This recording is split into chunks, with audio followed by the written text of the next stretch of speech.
Thank you, Mr. Speaker. You waive all further questions? The member waives all further questions. Rep. Newell for the floor on the bill.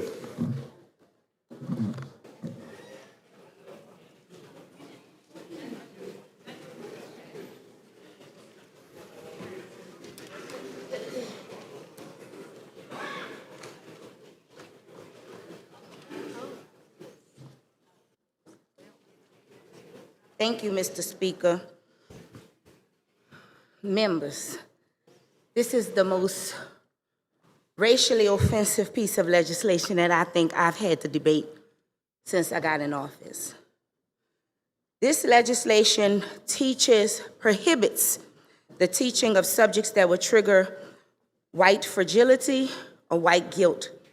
Constitutionally, this is an issue because the language is vague and it's overbroad, having a chilling effect on protected speech and causing people to self-censor and not share protective beliefs and ideologies. Logically, this is an issue because we wouldn't have to tiptoe around white fragility and white guilt if more people would not continue to create policies and environments where schools and workplaces are divided, where people do not have equitable access to opportunity, and people are hindered from having freedom of speech, religion, and assembly. In this building, we have conversations about supporting and providing quality education for our children to guarantee them success. However, academic achievement is only a small part, totally meaningless in becoming successful if a person does not have equitable access to resources and opportunity. Creating access to opportunities which support individual success for Black people and women does not take away opportunities for straight white men. When we remove actual or systemic barriers which may hinder any one person's opportunity, it can have a positive impact on the classroom, the workplace, and our communities.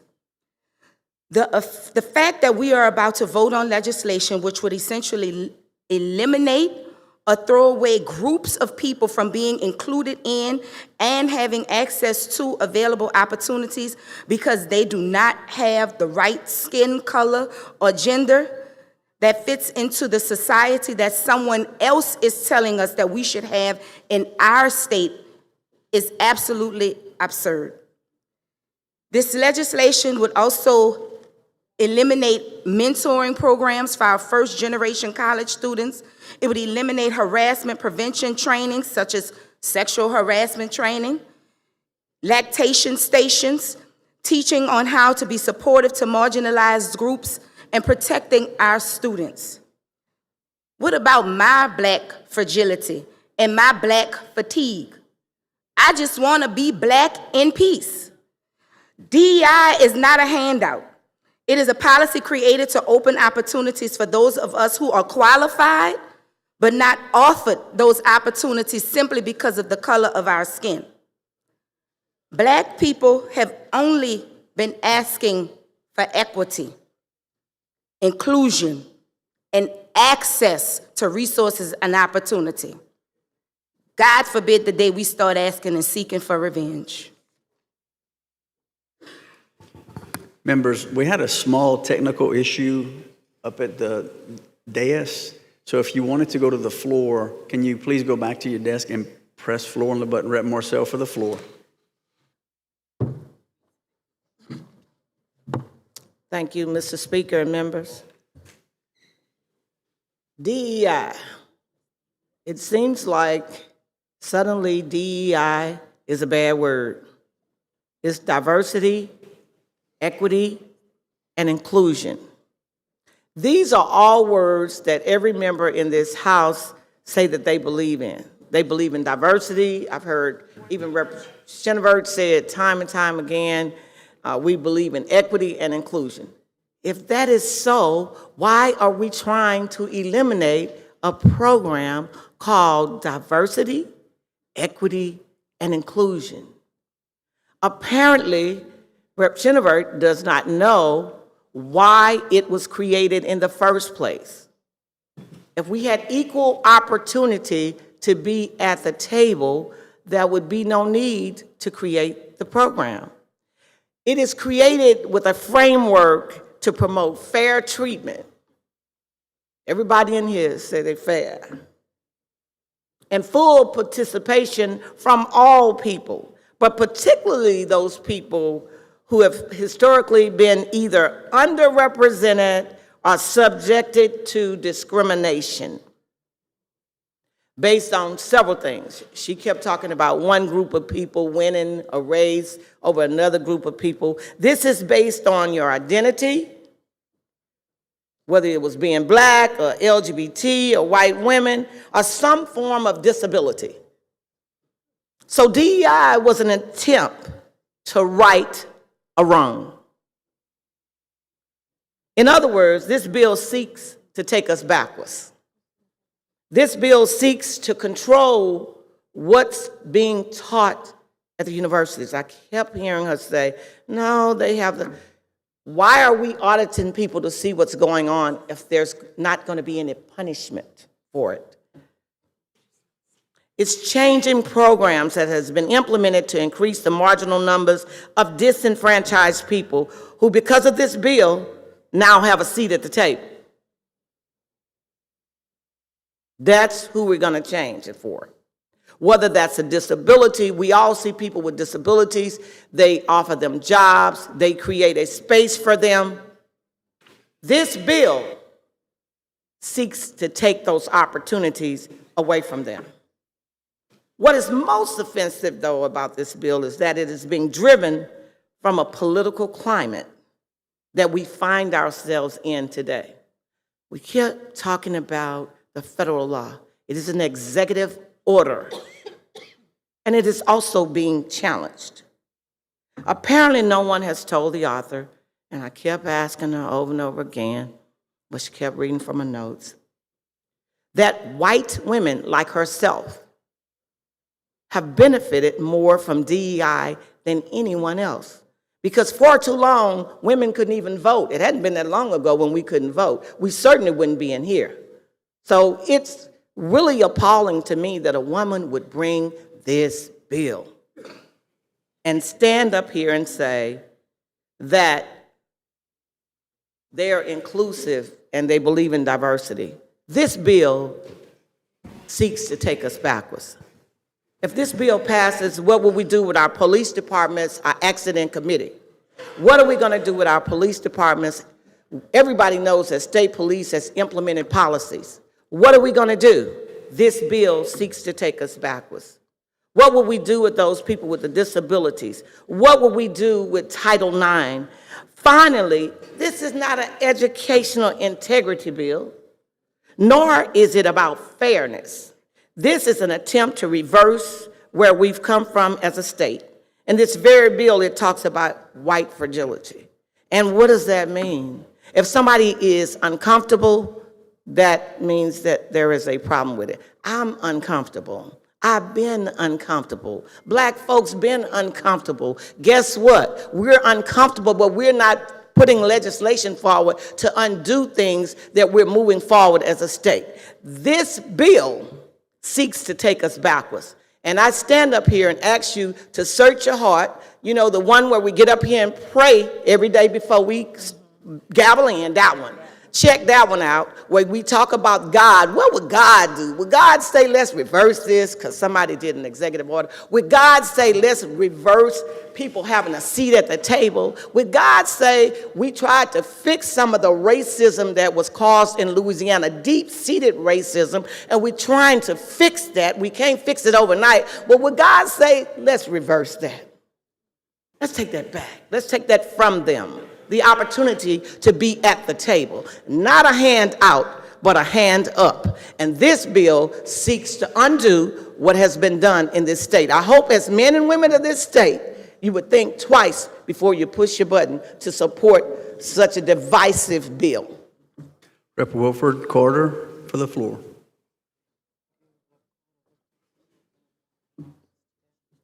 Thank you, Mr. Speaker.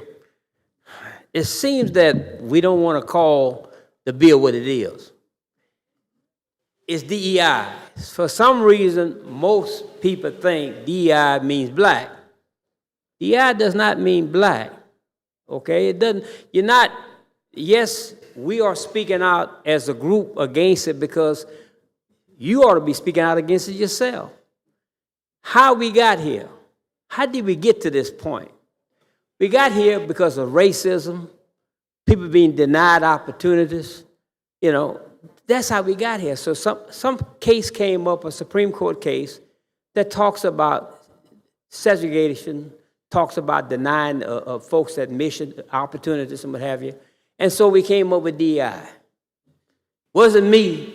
Somebody came up with DEI long before that. So DEI is intended to include everybody. It doesn't mean you got to hire a person because they're black.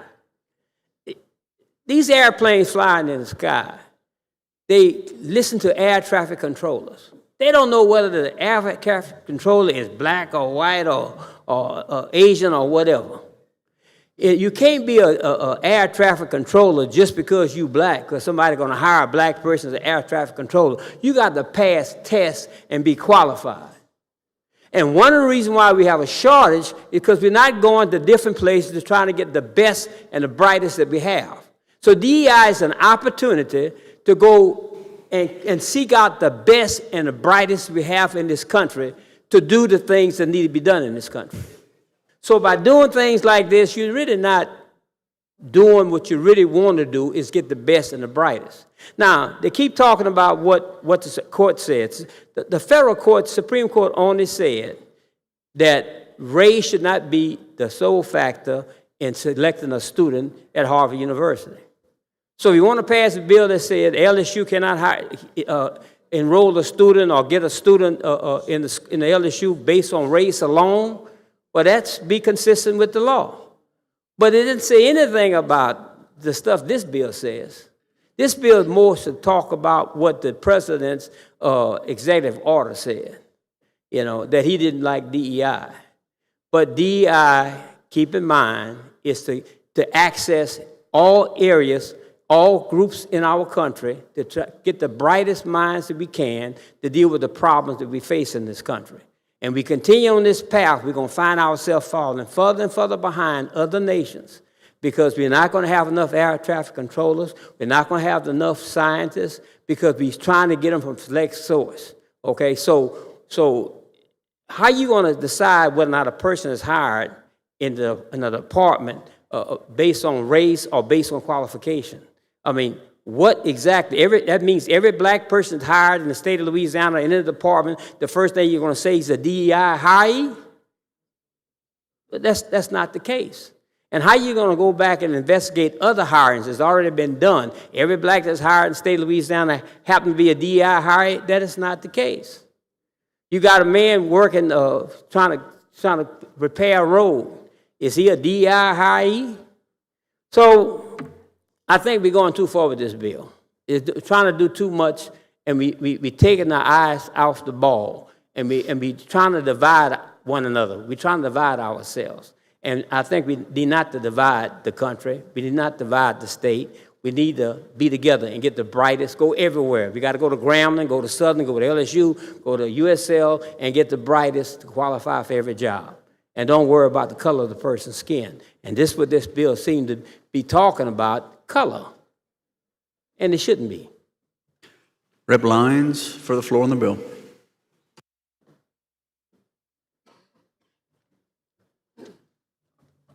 Thank you, Mr. Speaker, for this moment. Members, I'm not going to tarry. I'm going to get down to where we need to go. I had questions about this bill because I went to the heart of the bill. And the fact of the matter is we don't have a DEI problem in Louisiana. We don't have an issue with none of that at all. But we got to get to the point where people outside or somewhere else can't dictate to us what we should be doing politically, what we should be doing economically, that divides us and divides our state. The facts remain, there's nothing going on in the reports. There was no specificity about what even happened.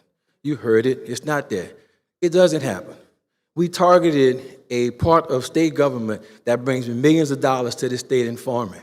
We're going to eliminate the direction of that. So the Fed's going to say, well, you're not going to get so much money. Then we're going to come back complaining why we did that.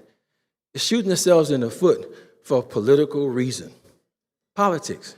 We talk about this at this body every day, why people will leave and don't want to come back to the state. We talk about education. We talk about economics. We talk about taxes. But we never talk about political climate. We never talk about that. We talk about the billions and billions of dollars coming into this state, all over the country, coming here for business. But when we start to shed all the things that make us united, make us together, nobody gonna want to be here. It's gonna be a hotbed of crazy politics. And we should be better than that. Now, diversity, equity, and inclusion has a definition of actually what it is. And I'm proud to say that I'm gonna thank you, Mr. Speaker, because you practice that in this body. There's no reason why you can walk up in here and say we have a majority of Republicans and versus Democrats, and we all included. As diverse as we are, the Speaker makes sure we all included and we have equity among what we do. That's Louisiana. That's what America should be and could still be. But we can't allow the outside forces to come in and tell you what you need to do in Louisiana because they did it in Kentucky or they did it somewhere else. It just doesn't work. So we're at our Rubicon right now.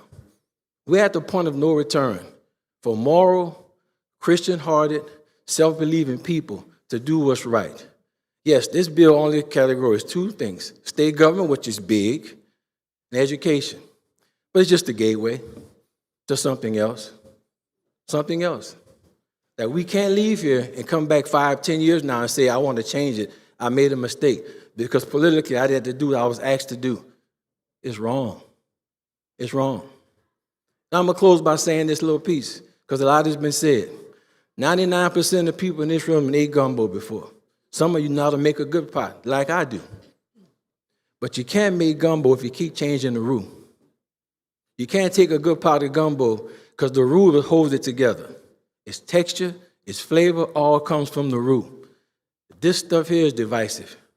It takes the roux out of what we are in Louisiana. So I'm asking you to do what's right. Table this, get this out of here. We don't need this. Let's continue to work hard to fix our insurance problems. Let's fix our taxes. Let's fix what the people send us here for. That stuff comes from D.C. We have no problem with that in the state. That comes from D.C. That's national stuff. We got to learn how to say no to what's right. Our people at home is counting on us to do that. That's all I ask you to do. Examine yourselves when you do that. Just remember, the gumbo is always thick. If it's thin and clear, it ain't gumbo. It's just soup. Thank you, Mr. Speaker. Rep. Moore for the floor.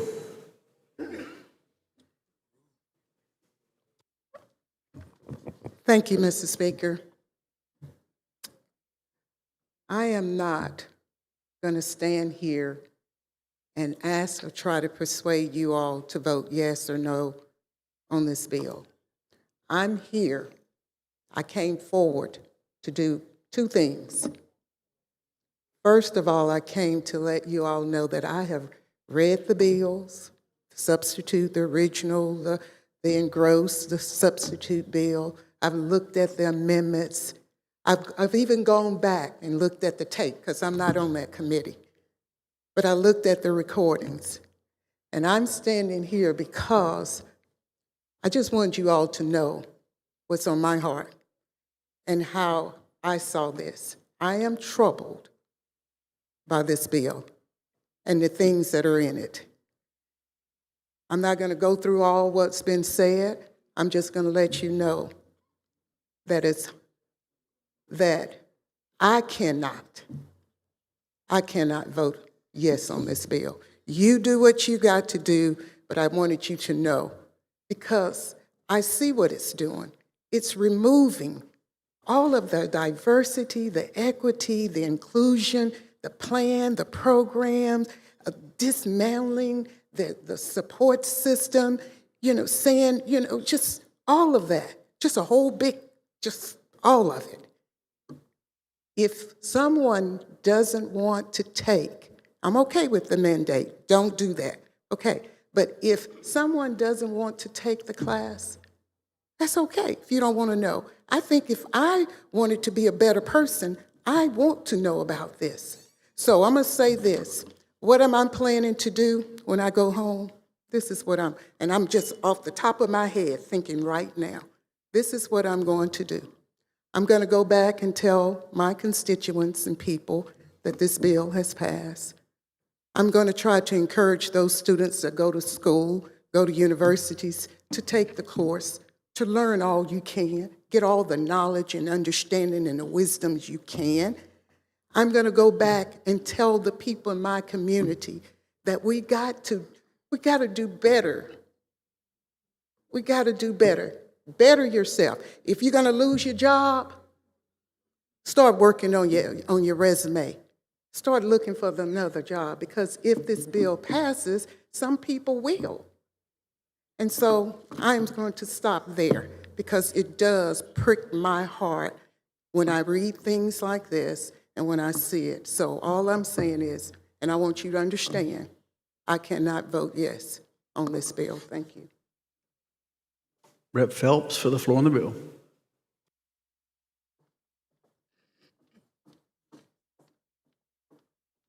Thank you, Mr. Speaker. Actually, today I reflected on the governor's speech, his inauguration speech, and he talked a lot about the culture of Louisiana, how we are a melting pot of the state. He talked about his Cajun heritage. He talked about the French, Spanish communities that we all make up the state of Louisiana, Native Americans, and I'm thinking, what does that mean for French teachings or Spanish teachings and the people who made Louisiana who we are? Does that mean that the Ragin' Cajuns nickname will be removed? One thing I would like to leave with us, and this has bothered me since I entered into this space in 2019 and 2020. Back to what Representative Marcelle mentioned about praying. I don't know how, but I can say this. One thing for sure, I do not play about my belief in God. And I have wondered since I've been in this building, how do we say that over and over again and be so, I'm going to say, racist to the point where we are not included? How do we get there and we don't treat everybody? Because Jesus was not a respective person. And the one thing that I've always wanted to say, when he bled on the cross for us all, that we know the story, his blood was only one color. That same color in all of our veins, everywhere, it's only one color. I don't think anybody would say, I don't want Rep. Phelps' blood infusion to save my life.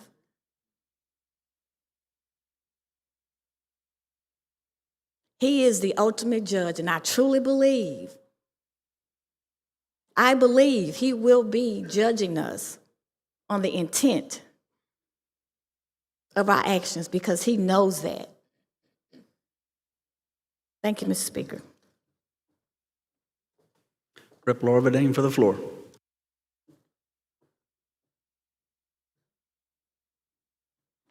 Thank you, Mr. Speaker. Let's get something quick. Let's get something done real quick. This is about race. That's all. We're not on a track meet. This is about race. That's what we're dealing with. We had a contentious meeting in H&G a few days ago, and on page 1 of an 8-page bill, it's more than about taking a class. It's 8 pages. It's more about taking a class, mandatory or optional. Let me tell you what it says on page 19 on the first page. It deals with critical race theory, white fragility, white guilt, systematic racism, institutional racism, anti-racism, systematic bias, implicit bias. The next page, unconscious bias, gender identity, allyship, race-based reparations, race-based privilege, and use of pronouns. Understand, if we're going to move our state forward, we have to be on the same page. This bill is too divisive. Young people are not going to stay in Louisiana if we're fighting amongst each other. We've got more important things to be dealing with. We're losing teachers to Texas because of pay. We're not moving our state forward. I'm in Alexandria. Most of the young, I attended Peabody graduation in Tioga. Most of the young folks are leaving. They see no opportunity, they see no future. We have to put this foolishness down and work together. I'm disappointed in the governor because this is his hallmark. Bring people together, create jobs, work together. You've got 4.6 million people in our state, and we're losing them, but 1.6 African Americans. You can't attack this group and think it's going to be okay. That's not going to happen. We want to be a part of this state, and we want to be involved, but this divisive legislation doesn't help us. We want good schools. We want healthy neighborhoods. We want growth. But when you start attacking people, you're hurting African Americans, you're hurting your veterans, you're hurting women, you're hurting the disabled. We can't grow like that. When you look at, let me look at some of these definitions, because I didn't know what white fragility was. Feelings of discomfort a white person may experience when they are confronted with discussions around racial inequality and injustice. I got that from Cambridge Dictionary. White guilt. White guilt's not in Webster because I had to find it somewhere else. Remorse felt by a white person with respect to racial inequality and injustice. Systematic racism, I found that in Webster. The oppression of a racial group to the advantage of another as perpetrated by inequality within interconnected systems, political, economic, and social systems. We're better than that. We can't fight amongst each other. If we're going to grow this state, we have to work together. When you look at the ideas in our universities, do we need African American scholarships? Hell yeah, because our kids need to go to school. We've got a governor that wants to spend $100 million in juvenile detention centers. We can't lock up everybody. Who's going to work? When Hyundai comes to our state, who's going to work? We got to create opportunities. We've got one at LSUA in my area. We have a large African American scholarship, and we raise quite a bit of money because we want kids in school. We don't want kids locked up. With bills like this, that's going to go away. What about Asian scholarships? We're better than that. We have to learn to work together. We're not going to move this state unless we work together. All of this hateful speech and these bills, our state is bigger than that. As I close, members, when you look at us standing here, we want to work with you, but we can't afford bad legislation. I don't want my children and grandkids to say, hey, you sit there and just let stuff go. I know Rep. Genevieve, I've talked to her. You don't want your history to say, hey, I'm dividing our state. I'm attacking groups. That's not what you want. If we're going to move our state forward, we have to work together. We cannot afford to file these bad bills. I was hoping that the leadership would say, no, this bill is too divisive. We don't need it. It's going to cause so many problems. We're trying to deal with tax issues. We're trying to deal with insurance crisis. We're trying to keep kids in school. We're trying to keep kids survive. We're trying to do infrastructure. But it doesn't work when you have divisive bills. These are dangerous bills. I ask that you look at them closely. If we're going to move this state together, it has to be with all of us. Thank you, Mr. Speaker. Rep. Walters for the floor. Rep. Walters.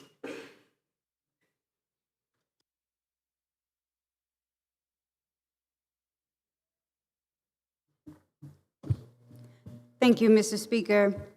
Today, I rise on the shoulders of Reverend Avery C. Alexander, Diana E.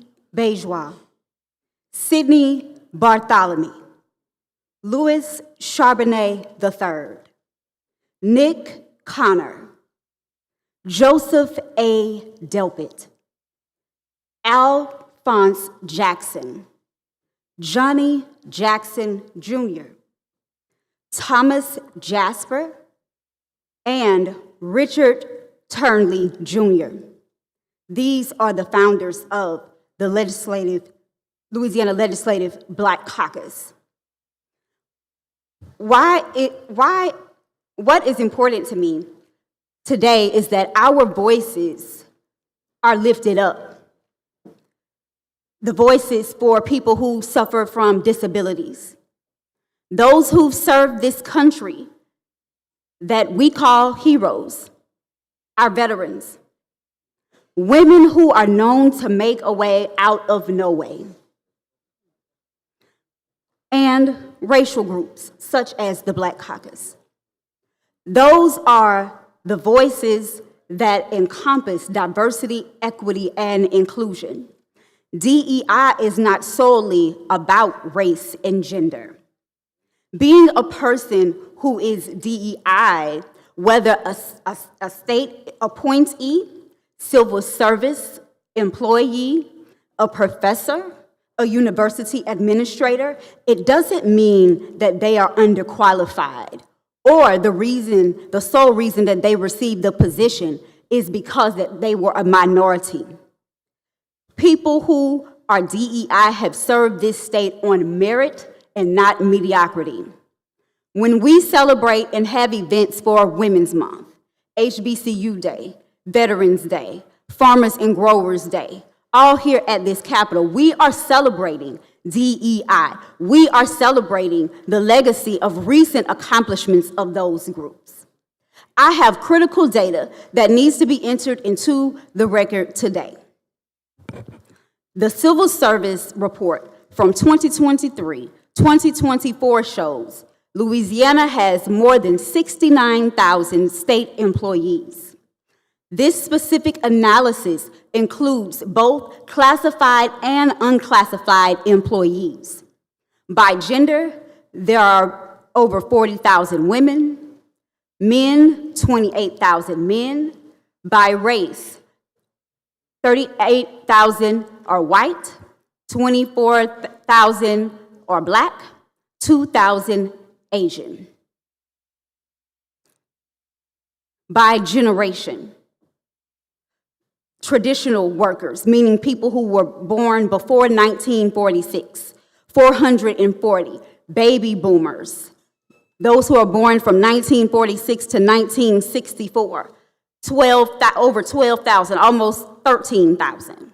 Generation X, meaning that you were born from 1965 to 1980, 26,000. Millennial and Gen Y, meaning you were born from 1981 to 1996, 22,000. Generation Z, meaning that you were born after 1996, 6,400.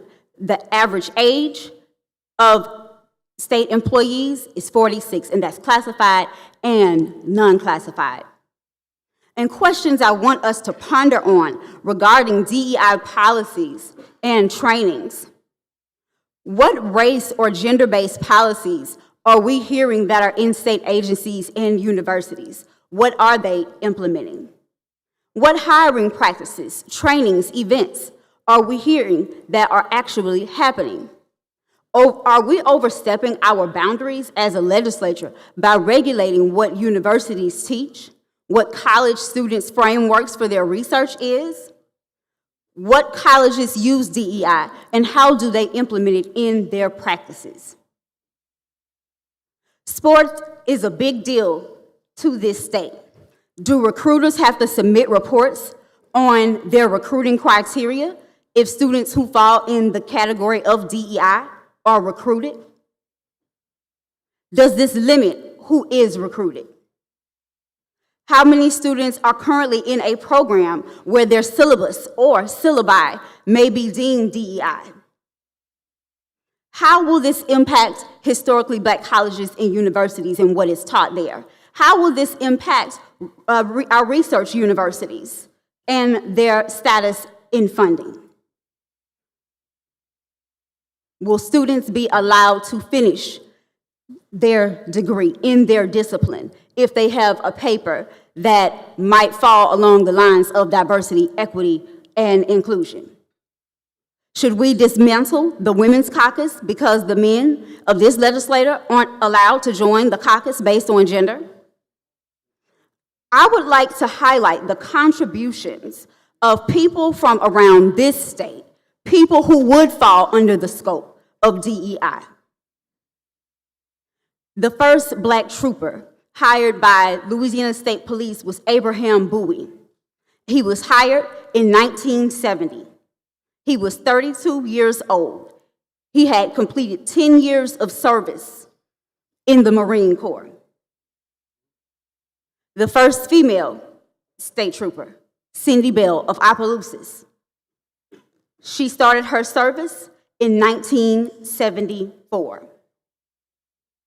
The first Indian governor in U.S. history who served the state of Louisiana, Bobby Jindal. First woman elected governor of Louisiana was the late Kathleen Babineau Blanco. The first Black governor of Louisiana was Pinckney Benton Stewart Pinchback, who served as acting governor in 1872.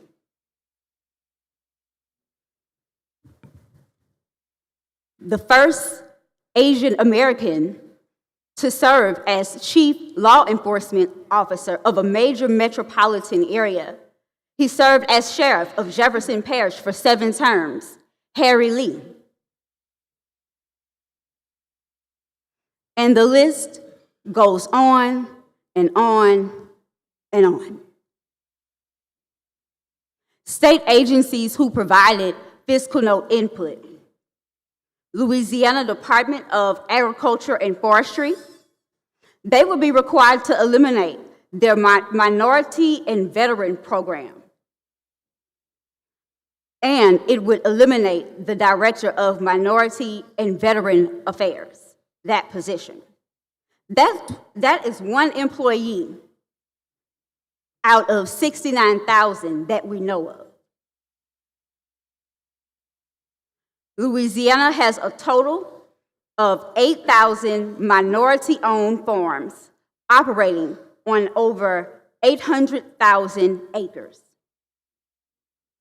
There are 3,400 women-owned farms, 3,100 Black farms, 849 Spanish farms,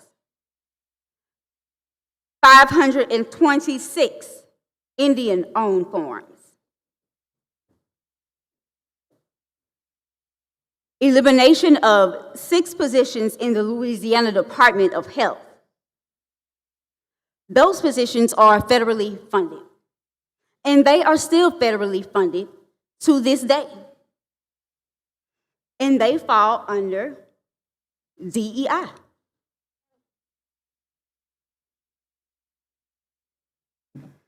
We don't know how this would impact research with LDH if these positions would fade away. Important research, such as breast cancer and other forms of cancer, HIV, sickle cell.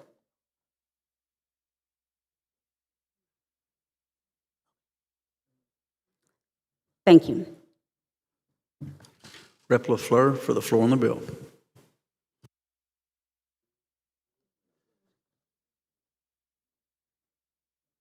Thank you, Mr. Speaker, and to my colleagues who remain in your seats and listening attentively. We do appreciate the level of respect that you have shown each of us this afternoon. So I want to level set a little, do a little teaching. We don't need state laws to enforce Supreme Court cases. Let's be clear about that. Those cases are what they are and are binding on states without any need for us as a body to interpret those. Because we learned early on in our education that the Supreme Court is the supreme law of the land. And the Supreme Court case that was mentioned today didn't go as far as this bill.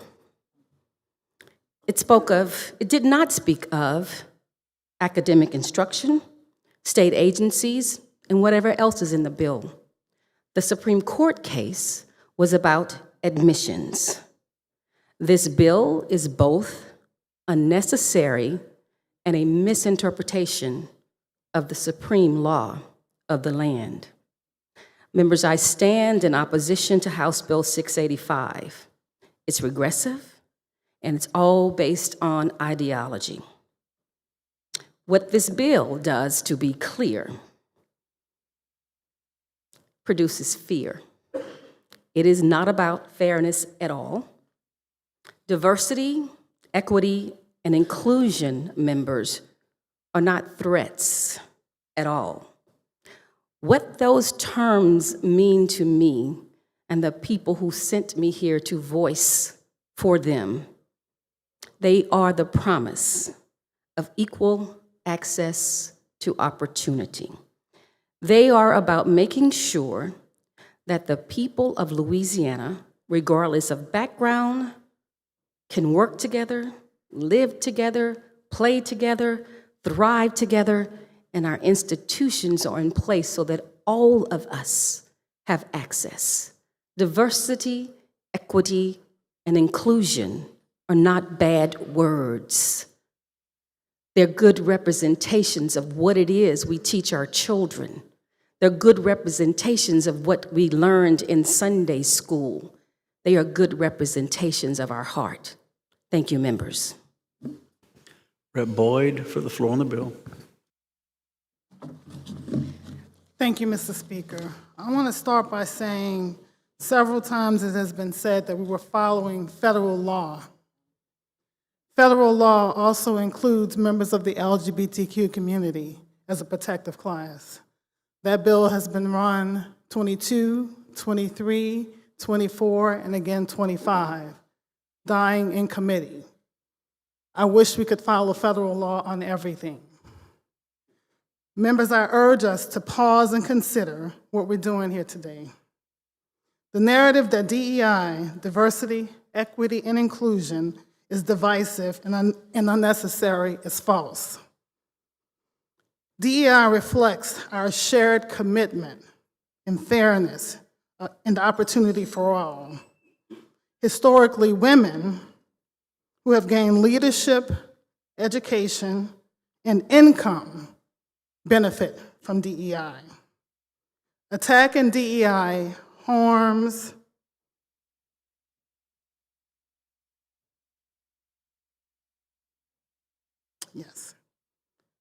Attacking DEI harms these progress opportunities and send a harmful message about inclusion. This bill narrows opportunity and misrepresents inclusion. Instead, we should recognize diversity and equity to strengthen our economy and in our community. I urge you today, my colleagues, to vote based on principle of justice and fairness, not fear. Please, let's embrace what unites us, not separates us. Thank you. Rep. Hughes for the floor on the bill.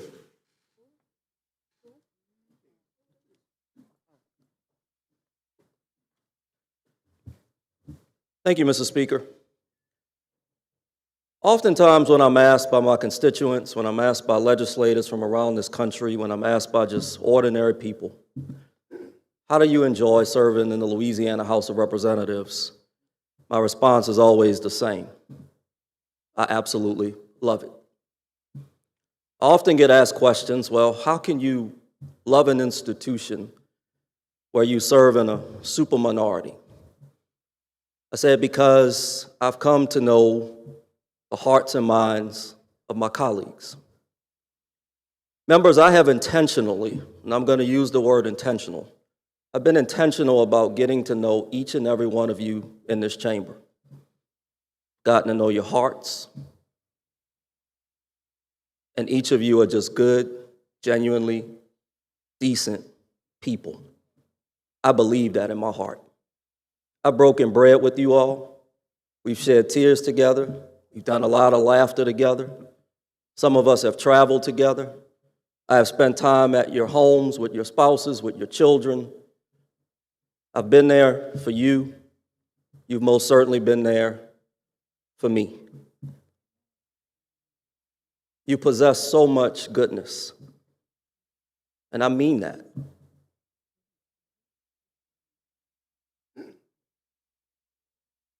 This bill is so unnecessarily divisive. So unnecessarily divisive, members.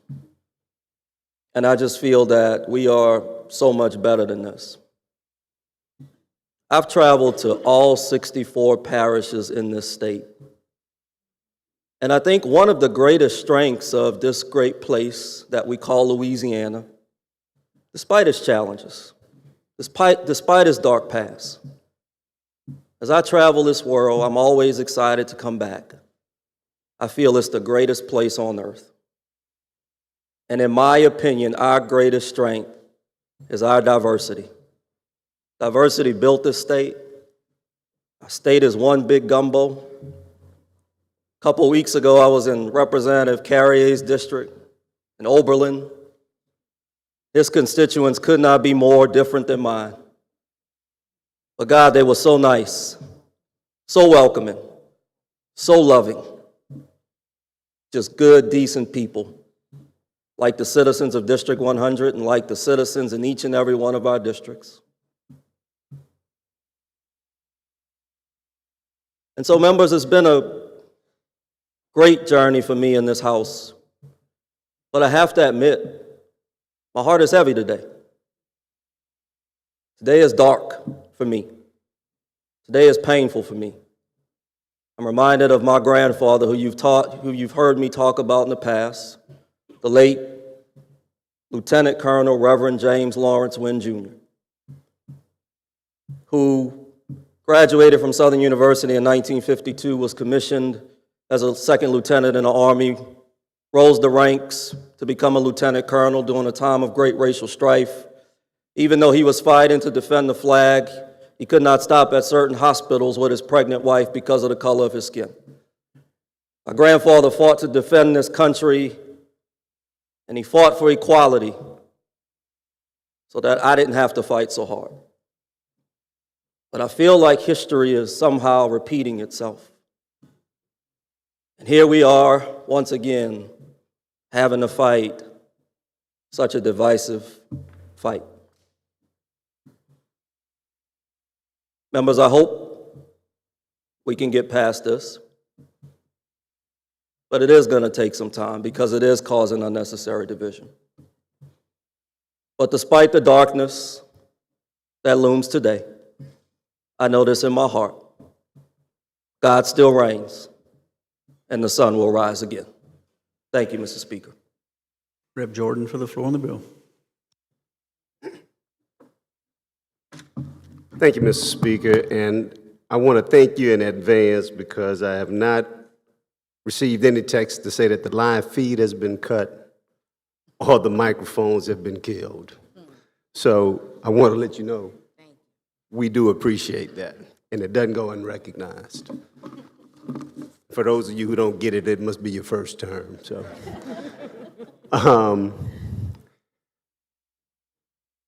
and you know, I like Rep. Hughes. My heart is heavy, but you got to find some levity in some of these moments. You know, I have a friend of mine. Just yesterday, he was talking, and he was saying, You're one of the only people I know that can stay even keeled through most situations. And I try to do that. But I think our members, have been able to express the frustration that we have with bills like this. And it's not just that it's divisive, it's that it's offensive. And let me tell you why it's offensive. Because we're always in the minority. We always play by the rules that someone else has developed. And when there's just a perception, not a real win, But when there's a perception of us winning by others, then there's a need to change the rules. And that is the frustration. How can you ever get ahead when the rules are always changed as an obstacle for you? That they're always done to your detriment. You know, this body coming out of Reconstruction, coming out of slavery, this body actually passed the first public education system in the country. That was done by PBS Pinchback, T.T.L. Lane, Oscar Dunn, and others here in this legislature. But only a few years later, they were all removed from office, and Jim Crow came in. You know, Rep. Hughes talked about the military. We had people that had to fight again, extreme obstacles to be accepted into the military. Went out and fought, but came home and couldn't get a VA loan, couldn't participate in the GI Bill. And so when this bill talks about institutional racism and systemic racism, those are some of the things that they're talking about, but yet we can't talk about that. You know, look, I'm gonna just be frank. To me, this is an anti-black bill, and let me give you some other examples of that. We talk about in the bill that we can't talk about, or you can talk about Japanese internment, but you're not going to talk about race-based reparations. I mean, do we understand that the Japanese actually receive reparations for the Japanese internment? I mean, you know, we got to look at some of these things. How about redlining in banking? Outside of the GI Bill, just black people trying to get ahead and banks not loaning to you based on your area code or your zip code or where they perceive that you lived. These are the things that we've always had to deal with.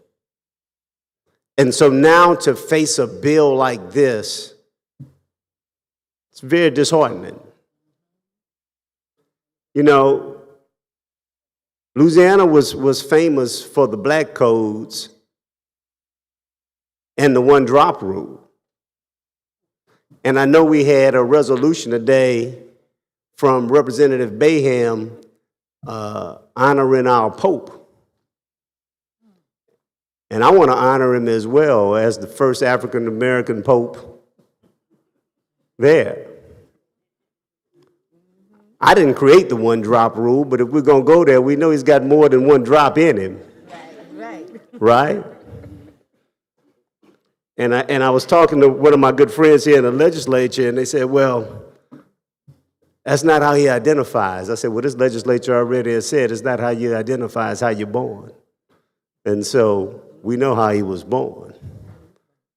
And so I want to publicly congratulate the Pope as being the first African-American Pope in the history of the church. But again,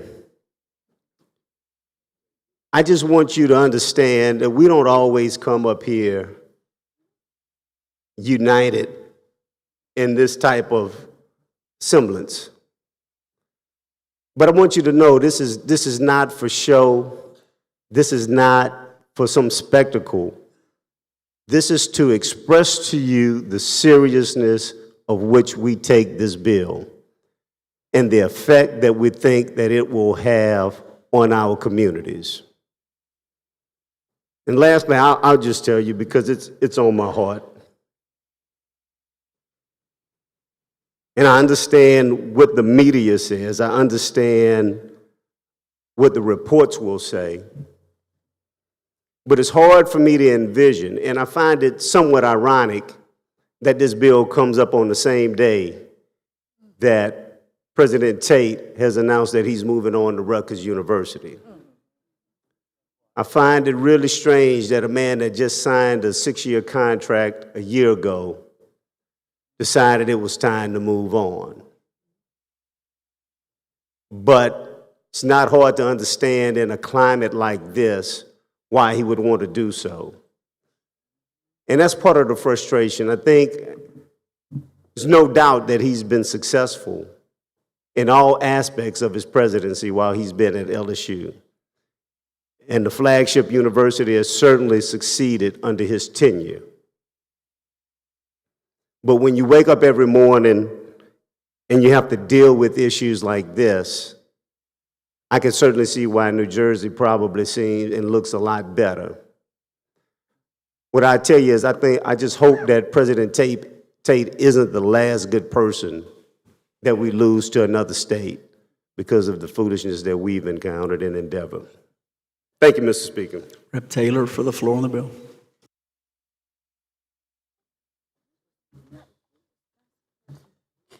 Thank you, Mr. Speaker.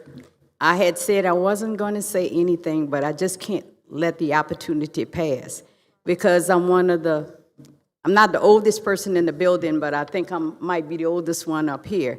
And I must say that before I even knew what diversity, equity, and inclusion was supposed to mean, and before it even became in existence, I was a recipient of it because I could not have gone to school. I didn't have the finances, but Dillard University provided me with an opportunity, and I had to test, and I took the National Teachers Exam, the Graduate Record Exam, the Law School Admissions Test, and I was given an opportunity by a program called the Council for Legal Education Opportunities, that if I passed that summer, I had a class from a professor from Southern Law School, LSU Law School, Tulane Law School, and Loyola Law School.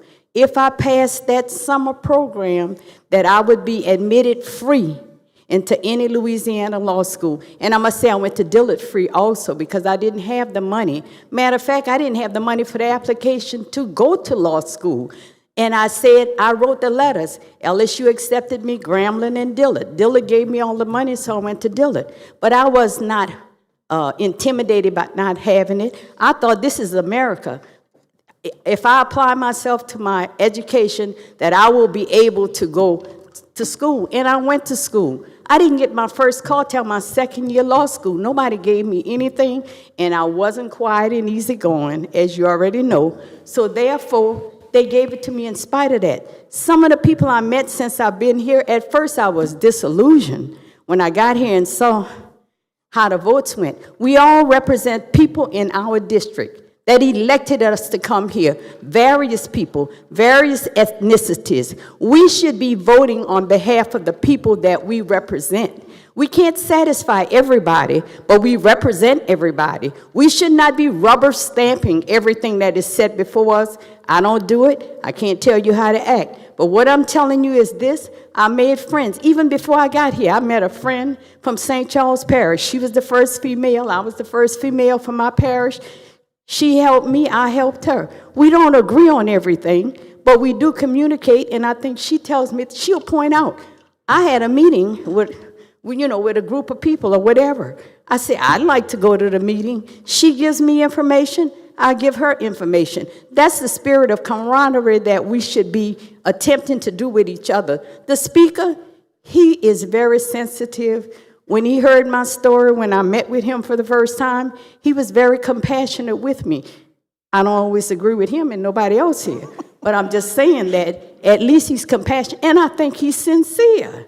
You know, he has his opinion, but that's the way we should operate. I don't think we should blindly deny what's going on today. What's going on today is something that shouldn't go on. We've learned how to live together. There's somebody in here who's a fashionista. I just love her. She sits over there. She knows who I'm talking about. But we've learned to adjust and to accommodate each other. We should not blindly vote for this stuff. This stuff is divisive, And I think we've come too far together since we've been here to continue on in this vein that we're doing today, and I disagree with this today. Rep. Taylor, I want you to know that Rep. Emerson also thinks I'm very sensitive.